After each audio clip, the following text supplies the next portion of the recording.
Bà ngày nay dừng một đợt mưa về sài bà một mưa sâu bằng bồn khơi là sâu bà lọ cú xóm bằng bồn về sài càng cò tiền bồn sâu bồn mấy công pong mau à mau rồi liền á bồn ngày nhiệt mà tết phiệp sổ sài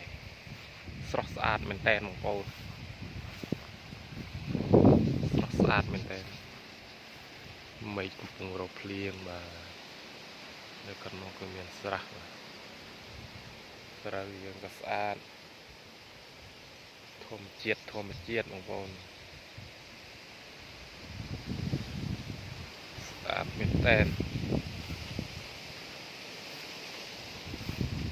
ពេលថ្ងៃល្ងាចបងប្អូន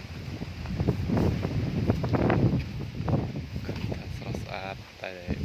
ថតអត់ទៅច្បាស់បងប្អូនមេឃខ្មៅថតអត់ច្បាស់